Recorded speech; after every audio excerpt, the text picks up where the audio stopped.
Hi, my name is Gyurkikiss, and my design is titled Butterflies.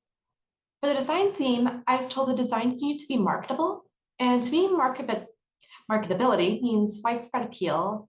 And I feel like the butterflies are just something that everybody likes. They're beautiful, feminine, youthful, and they make people smile.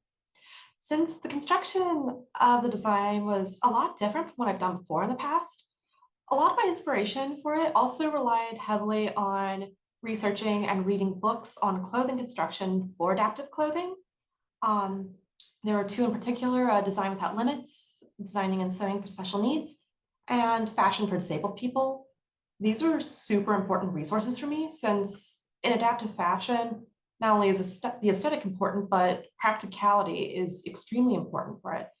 And honestly, I don't think I could have done this design without those books. They were essential. I chose the pink and black color palette based on this image of a butterfly that I really liked on my mood board. Black and pink also happens to be one of my favorite color combinations in general as well.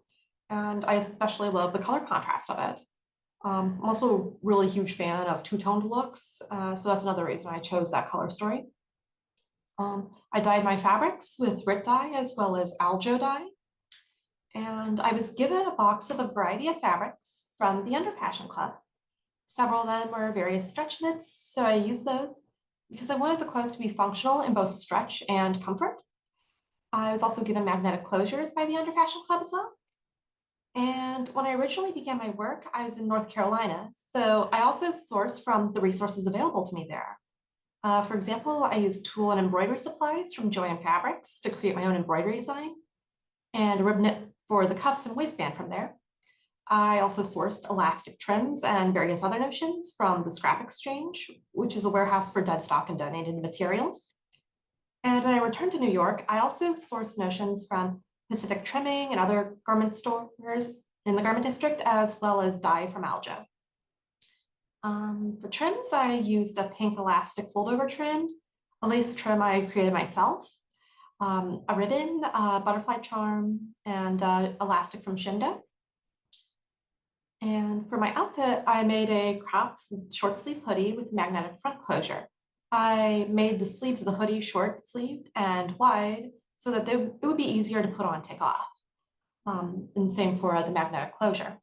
I also made a long line bralette top with adjustable straps and a zipper in the back with a long ribbon attached to it per the model's request. So that way it would be easier for her caretaker to put on and take off.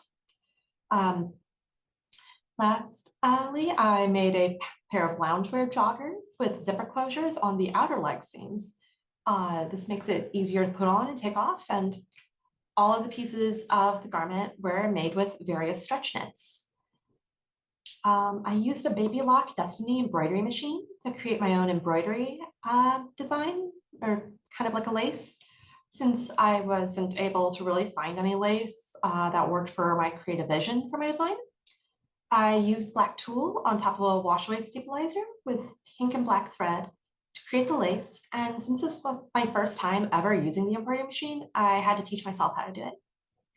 And I also learned from the books that I read and from previous experience with customers with disabilities at an old job that techniques like having zippers on the outer pant legs makes it easier for people with disabilities to dress themselves or for their caregivers to dress them.